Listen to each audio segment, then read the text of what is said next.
Hello everyone, how are you doing? This is MD Tech here with another quick tutorial. In today's tutorial, I'm going to show you guys how to resolve a Steam disk write error you were coming across on your Steam application. So this should hopefully be a pretty straightforward tutorial, guys, and without further ado, let's go ahead and jump right into it.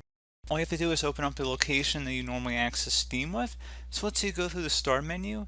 You want to go ahead and right click on whatever you would normally select to open Steam, and then select where it says Open File Location. You do the same thing if you had a shortcut on the desktop, and now you want to right click on this shortcut and select Properties.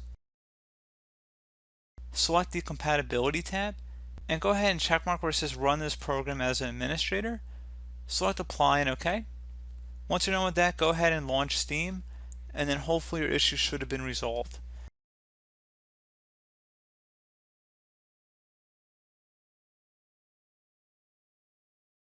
So just give it a moment here.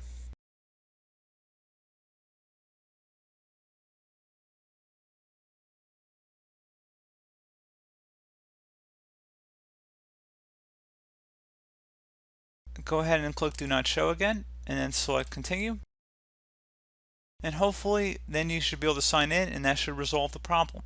So as always, thank you guys for watching this brief tutorial. Do hope I was able to help you out, and I do look forward to catching you all in the next tutorial. Goodbye.